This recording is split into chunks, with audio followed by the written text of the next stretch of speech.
Electoral bond का काला सच। भारतीय स्टेट बैंक के द्वारा चुनाव आयोग को दिए गए जानकारी के अनुसार करीब 30 ऐसी कंपनियां हैं जिन्होंने करोड़ों के इलेक्टोरल बॉन्ड उस समय खरीदा है जब उनके यहाँ ईडी, इनकम टैक्स या फिर सरकारी संस्था के द्वारा छापेमारी की गई है। कई ऐसी कंपनियां भी हैं जिनका मुनाफा 2 करोड़ भी नहीं है, लेकिन उन्होंने 183 करोड़ रुपए के इलेक्टोरल बॉन्ड खरीदकर भारी भरकम रकम चंदे में दिए हैं। कुछ कंपनियां ऐसी भी है जिनका कोई रिकॉर्ड तक अपडेट नहीं है और उन्होंने करोड़ों के बॉन्ड खरीदे और राजनीतिक दलों को दान कर दिए। देश के नागरिकों को ये जानना जरूरी है कि कौन सी ऐसी शेल कंपनियां हैं जो बिना मुनाफा कमाए भी राजनीतिक दलों को पैसा देना चाह रही थी और किस वजह से देना चाह रही थी। इस पर एक निष्पक्ष कमीशन बैठनी चाहिए जो पता लगाए कि किन किन लोगों ने पैसा दिया और इससे उनको क्या क्या फायदे मिले। देश में महंगाई और बेरोजगारी से जूझ रहे आम जनता की जरूरतें भले ही पूरी न हो, शिक्षा का भले ही पूरी तरह से बाजारीकरण कर दिया गया हो, स्वास्थ्य अब सेवा के नाम पर सिर्फ लूट का जरिया भले ही बन गया हो, लेकिन जनता की सेवा करने का ढोंग रचने वाले राजनीतिक दल अपनी जेबें भरने और अपने भोग विलास की व्यवस्था हेतु नित्य नए नियम बनाने में मगन है। एक और हमारे देश की रीढ़, जिसे रुपया भी कहते हैं, ऊपर उठने का नाम ही नहीं ले रहा है। वहीं दूसरी ओर व्यवसायियों की ओर से अरबों बेनामी रुपए दान में दिए जा रहे हैं। एक ओर गरीब सिर्फ 5 किलो अनाज के सहारे अपने जीवन की बागडोर खींच रहा है, वहीं दूसरी ओर राजनीतिक पार्टियां चुनावों में अरबों रुपए पानी की तरफ बहा रहे हैं। यह एक मजाक ही कहा जाएगा कि जिस देश की 70% आबादी गरीब है, उस देश में राजनीतिक पार्टियों को 20,000 करोड़ से भी ज्यादा चंदे दे दिए जाते हैं ताकि वे चुनावों में इन पैसों से वोटों की खरीद बिक्री आसानी से कर सके। इस चंदे को आप जबरन वसूली या लाभ के लोभ में दिया गया घूस भी समझ सकते हैं, क्योंकि व्यवसायी तो आखिर व्यवसायी हैं। वे तो वहीं पैसा लगाते हैं जहां से उन्हें मुनाफा लेना है। जाहिर सी बात है, या तो वे मुनाफे की लालच में राजनीतिक चंदा देते हैं या फिर कोई गलत काम करते हुए पकड़े जाने के डर से पैसा देकर सत्ता में बैठे हुए पावरफुल राजनेताओं के शरणार्थी बन जाते हैं। राजनीतिक दलों को चंदे देने के बाद तो इन व्यवसायियों को जनता से खुली लूट का छूट भी मिल जाता है, जिसका परिणाम है कम समय में देश में बढ़ती बेतहाशा महंगाई। ऊपर से बाजार में उपलब्ध सामानों की विश्वसनीयता में भी गिरावट आई है। ऐसा नहीं है कि देश में यह पहली बार हुआ है। देश की राजनीति में सत्ता के पावर का आकर्षण शुरू से ही रहा है। राजनीति अब ताकत की गुलाम बन गई है। जो जितना ज्यादा शक्तिशाली है वह राजनीति में उतना ज्यादा सफल है और आज की सबसे बड़ी ताकत है पैसा। यह कहना अतिशयोक्ति नहीं होगा कि आज जिसके पास पैसा है वह कुछ भी कर सकता है। पद और तथाकथित प्रतिष्ठा पैसों की गुलाम बन गई है। काला धन और बेहिसाब धन राजनीति में आने का एक जरिया बन गया है। राजनेता बनकर पद और प्रतिष्ठा की चाह लिए इन नेताओं का आखिरी मकसद होता है पैसा बनाना, और जब इसी मकसद से व्यवस्था की गई हो तब सभी राजनीतिक पार्टियां एक सुर में एक गीत गाने लगती है। देश के सर्वोच्च न्यायालय के द्वारा इतने बड़े भ्रष्टाचार के उजागर होने के बाद भी एक भी राजनीतिक दल या नेताओं को आंच तक नहीं आएगी, इस बात की तो 100% गारंटी है, क्योंकि भ्रष्टाचार के इस समुद्र में तो लगभग सभी पार्टियों के नेताओं ने गोते लगाए हैं। आइए अब समझते हैं राजनीतिक चंदे के इस खेल में सुपर खिलाड़ी बने इलेक्टोरल उर्फ चुनावी बॉन्ड स्कीम के तिकड़म को। भारत सरकार ने साल 2017 में चुनावी या इलेक्टोरल बॉन्ड की घोषणा की थी और जनवरी 2018 से इसे लागू कर दिया गया था। आपको बता दें कि चुनावी बॉन्ड एक तरह का प्रॉमिसरी नोट यानी वचन पत्र होता है। इसे बैंक नोट भी कहते हैं। इस चुनावी बॉन्ड स्कीम को 2017 के बजट में उस वक्त के वित्त मंत्री अरुण जेटली ने पेश की थी। 2 जनवरी 2018 को केंद्र सरकार ने इसे नोटिफाई किया था। उसके बाद चुनावी बॉन्ड स्कीम 2018 में नरेंद्र मोदी सरकार ने शुरू कर दी थी। सुप्रीम कोर्ट के द्वारा रोक लगाने से पहले चुनावी bond state bank of India की चुनी हुई 29 शाखाओं में मिल रहे थे। इसे खरीदने वाला इस बॉन्ड को अपनी पसंद की पार्टी को डोनेट कर सकता था, बशर्ते बॉन्ड पाने वाली पार्टी इसके काबिल हो। नियमानुसार कोई भी भारतीय इसे खरीद सकता है। बॉन्ड खरीदने वाले की पहचान गुप्त रहती है। इसे खरीदने वाले व्यक्ति को टैक्स में रिबेट भी मिलती है। कोई भी खरीदार 1,000 से लेकर 1 करोड़ रुपए तक का बॉन्ड खरीद सकता था। इसके लिए उसे बैंक को अपनी पूरी KYC देनी होती थी।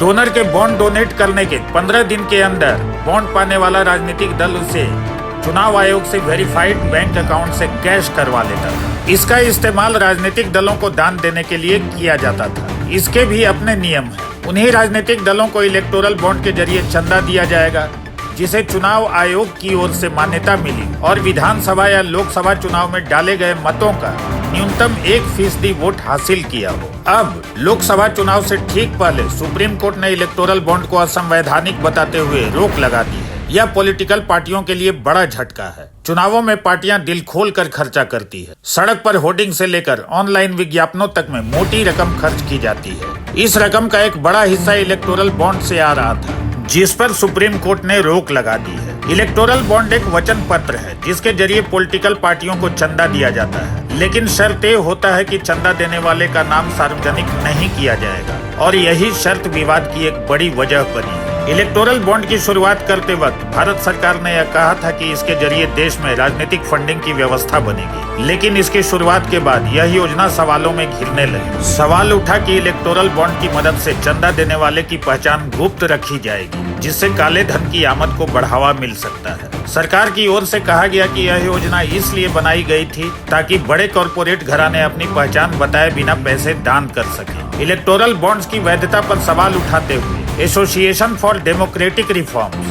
कॉमन कॉज नामक संस्था और मार्क्सवादी कम्युनिस्ट पार्टी समेत 5 याचिकाकर्ताओं ने सुप्रीम कोर्ट का दरवाजा खटखटाया था। याचिकाओं में कहा गया था कि भारत और विदेशी कंपनियों के जरिए मिलने वाला चंदा गुमनाम फंडिंग है। इससे बड़े पैमाने पर चुनावी भ्रष्टाचार को वैध बनाया जा रहा है। यह योजना नागरिकों के जानने के अधिकार का उल्लंघन करती है। हालांकि इस पर सरकार का तर्क था कि ये इलेक्टोरल बॉन्ड पॉलिटिकल पार्टी को मिलने वाले चंदे में पारदर्शिता लाते हैं। इसमें काले धन की अदला बदली नहीं होती है और चंदा हासिल करने का तरीका स्पष्ट है। भारत में जब केंद्र सरकार ने इलेक्टोरल बॉन्ड्स लाए थे तो इसका विरोध आरबीआई और लॉ मिनिस्ट्री ने भी किया था। उस विरोध के बावजूद इलेक्टोरल बॉन्ड्स को लाया गया। देश के विपक्षी राजनीतिक दलों और पारदर्शिता के लिए काम करने वाले राजनीतिक कार्यकर्ताओं ने भी कहा था कि ये कदम पारदर्शिता को खत्म कर रहा है। भारतीय रिजर्व बैंक ने कहा था कि इलेक्टोरल बॉन्ड का इस्तेमाल काले धन और मनी लॉन्ड्रिंग जैसे जालसाजी को बढ़ाने के लिए हो सकता है। आरबीआई द्वारा चेतावनी का यह पत्र 30 जनवरी 2017 का है, लेकिन मोदी सरकार ने इस पत्र का संज्ञान नहीं लिया। 30 मार्च 2017 को ही चंदे में पारदर्शिता के संबंध में सरकार की इलेक्टोरल बॉन्ड योजना को लेकर सदन में दीपक हुड्डा ने जो बातें कही थी वो आज सच साबित हो रही है।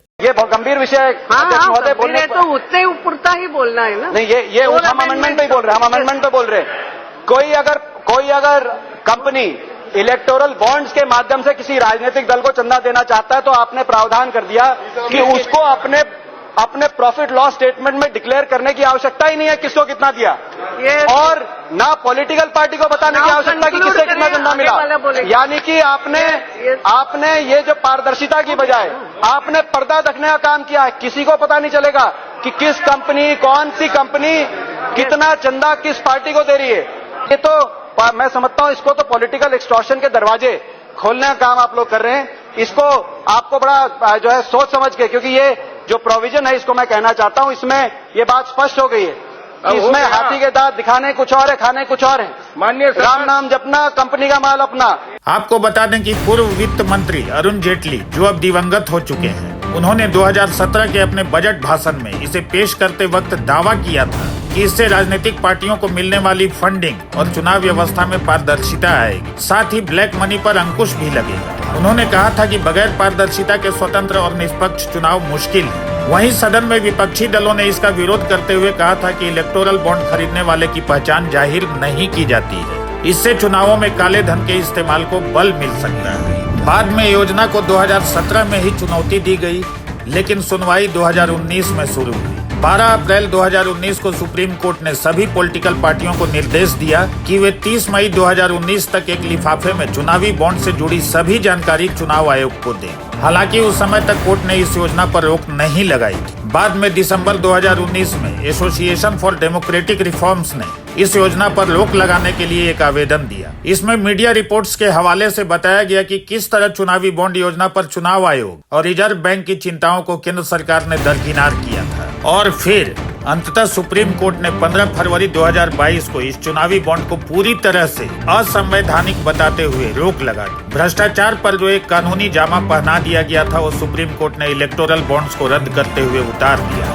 सोमवार को सुप्रीम कोर्ट ने चुनावी चंदे के लिए इलेक्टोरल बॉन्ड्स की जानकारी साझा करने को लेकर SBI को कड़ी फटकार लगाई। कोर्ट ने स्टेट बैंक से अगले 3 दिनों में बॉन्ड्स के यूनिक नंबर सहित सारी जानकारी निर्वाचन आयोग से साझा करने को कहा है। साथ ही चुनाव आयोग को भी हिदायत दी गई है कि बैंक से मिली जानकारी फौरन अपनी वेबसाइट पर अपलोड कर आम जनता को सुलभ कराए। याचिकाकर्ता एसोसिएशन फॉर डेमोक्रेटिक रिफॉर्म्स के संस्थापक और ट्रस्टी प्रोफेसर जगदीप छोकर कहते हैं, ये फैसला काबिले तारीफ है। इसका असर ये होगा कि इलेक्टोरल बॉन्ड्स स्कीम बंद हो जाएगी और जो कॉर्पोरेट्स की तरफ से राजनीतिक दलों को पैसा दिया जाता था, जिसके बारे में आम जनता को कुछ भी पता नहीं होता था, वो बंद हो जाएगा। इस मामले में जो पारदर्शिता इलेक्टोरल बॉन्ड्स स्कीम ने खत्म की थी, वो वापस आ जाएगी। वहीं इस मामले में दूसरे याचिकाकर्ता मार्क्सवादी कम्युनिस्ट पार्टी के महासचिव सीताराम येचुरी कहते हैं, इस फैसले का हम स्वागत करते हैं। ये स्कीम असंवैधानिक थी। येचुरी कहते हैं कि शुरू से ही उनकी और उनकी पार्टी की राय थी कि इलेक्टोरल बॉन्ड राजनीतिक भ्रष्टाचार को वैध बनाने का साधन है, इसलिए हमने विरोध किया और तब से लेकर आज तक हमारी पार्टी ने एक भी इलेक्टोरल बॉन्ड स्वीकार नहीं किया।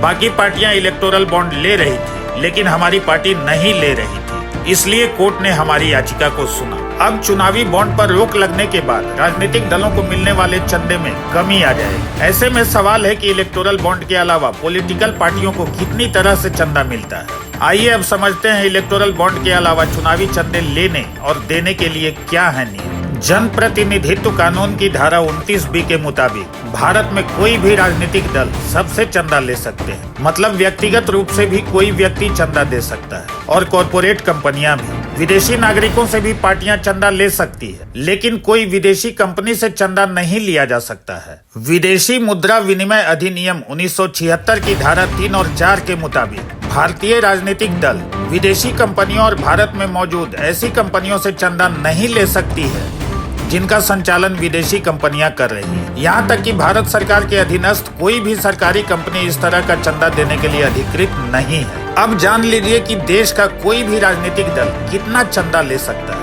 भारत में मौजूद कंपनियां राजनीतिक दलों को कितना चंदा दे सकती है, इसको लेकर अलग अलग तरह के प्रावधान थे। चुनावी बॉन्ड आने से पहले तक 3 साल से कम समय वाली कंपनी राजनीतिक चंदा नहीं दे सकती थी और कंपनी एक्ट की धारा 293A के मुताबिक कोई भी कंपनी अपने सालाना मुनाफे के 5% तक की राशि ही चंदे के तौर पर दे सकती थी। वहीं दूसरी ओर राजनीतिक दलों के लिए चंदा लेने की कोई सीमा निर्धारित नहीं, मतलब कोई भी राजनीतिक दल चंदे के रूप में बेहिसाब पैसे ले सकते हैं। राजनीतिक पार्टियों को कॉर्पोरेट सेक्टर से मिलने वाले चंदे को कंपनी एक्ट 2013 के तहत नियंत्रित किया जाता था। जो कंपनी पैसा डोनेट कर रही है उसके लिए भी नियम थे। सेक्शन 182 कहता है कि दान देने वाली पार्टी को 3 साल पुराना होना जरूरी है। इसके अलावा कंपनी अपने प्रॉफिट का 7.5% से ज्यादा पैसा दान नहीं कर सकती। हालांकि 2013 से पहले प्रॉफिट का 5% ही दान में देने का प्रावधान था, लेकिन राजनीतिक पार्टियों ने अपने खर्चे को देखते हुए इस प्रॉफिट रेशियो को संशोधन कर बढ़ा दिया था। खास बात यह थी कि इस चंदे को कंपनी द्वारा अपने फाइनेंशियल डॉक्यूमेंट्स में दिखाना भी अनिवार्य किया गया था, लेकिन 2017 के वित्त कानून में बदलाव हुआ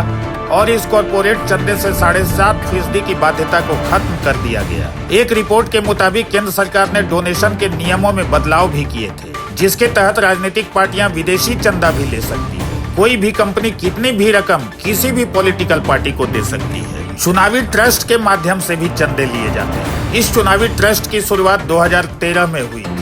एक नॉन प्रॉफिट कंपनी है। एक कंपनियों से चंदा प्राप्त भी कर सकती है और उसे पार्टियों में बांट भी सकती है। इसमें भी लेन देन अज्ञात बना रहता है। आपको बता दें कि चुनाव आयोग की गाइडलाइन के अनुसार जनवरी 2013 के बाद गठित सभी चुनावी ट्रस्टों को लिए गए और बांटे गए धन का विवरण घोषित करना अनिवार्य कर दिया गया। केंद्र सरकार के नियम के अनुसार इन चुनावी ट्रस्टों को एक वित्तीय वर्ष में अपनी कुल आय का 95% तक किसी भी पंजीकृत राजनीतिक दलों को दान करना अनिवार्य कर दिया गया है। मतलब साफ है कि कोई भी चुनावी ट्रस्ट यदि एक वर्ष में 100 रुपये अर्जित करती है तो उसे 95 रुपया किसी राजनीतिक दल को दान करना होगा। पॉलिटिकल पार्टियां क्राउड फंडिंग के जरिए भी पैसा जुटाती है। कुछ समय पहले ही कांग्रेस ने क्राउड फंडिंग के जरिए पैसा जुटाना शुरू किया था। कांग्रेस के डोनेट फॉर देश अभियान की शुरुआत के 48 घंटे के अंदर ही पार्टी को 1,13,000 लोगों ने डोनेशन भेजा था। कांग्रेस पार्टी को सबसे ज्यादा डोनेशन महाराष्ट्र से मिला था। इसके बाद इस अभियान में राजस्थान, दिल्ली, यूपी और कर्नाटक शामिल था। राजनीतिक पार्टियों ने पैसा इकट्ठा करने के लिए कई तरीके अपनाए,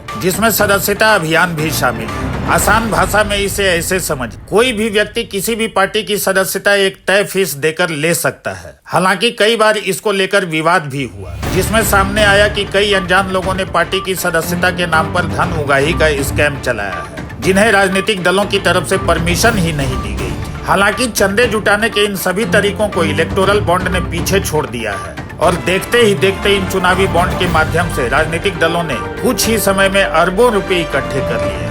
अब ठीक लोकसभा चुनाव से पहले सुप्रीम कोर्ट का आदेश सराहनीय है। इस आदेश के बाद अब चुनावी बॉन्ड पर रोक लग गई है। अरबों रुपए चंदे के तौर पर देने वाले धन कुबेरों के नाम भी सामने आ गए हैं। वहीं दूसरी तरफ विपरीत परिस्थितियों में भी फायदा उठाने का मौका नहीं चूकने वाले इन राजनीतिक दलों के चेहरे भी बेनकाब हो गए हैं। अब जनता को यह समझना होगा कि अपने जेबें गर्म करने वाले राजनेता कभी भी जनता का भला नहीं कर सकते हैं। ऐसे में अपने बुद्धि और विवेक का इस्तेमाल कर राजनीति के इस भ्रष्ट तंत्र को सुधारने की जिम्मेवारी इस देश की आम जनता का ही है। तो यह आपको खुद ही तय करना होगा कि राजनीति के इस काले समुद्र को कैसे साफ किया जाए। ऐसा नहीं है कि हमारा समाज सिर्फ भ्रष्ट और बेईमान नेताओं से ही भरा है। आप यदि समझदारी से चाहेंगे तो योग्य और ईमानदार नेता को ढूंढ ही लेंगे, जो आपके भविष्य को एक उज्जवल मुकाम दे सकते हैं। देशपत्र ब्यूरो रिपोर्ट। जुड़िए हमारे चैनल से और लेटेस्ट अपडेट के लिए हमारा चैनल सब्सक्राइब कीजिए और बेल आइकॉन प्रेस कीजिए।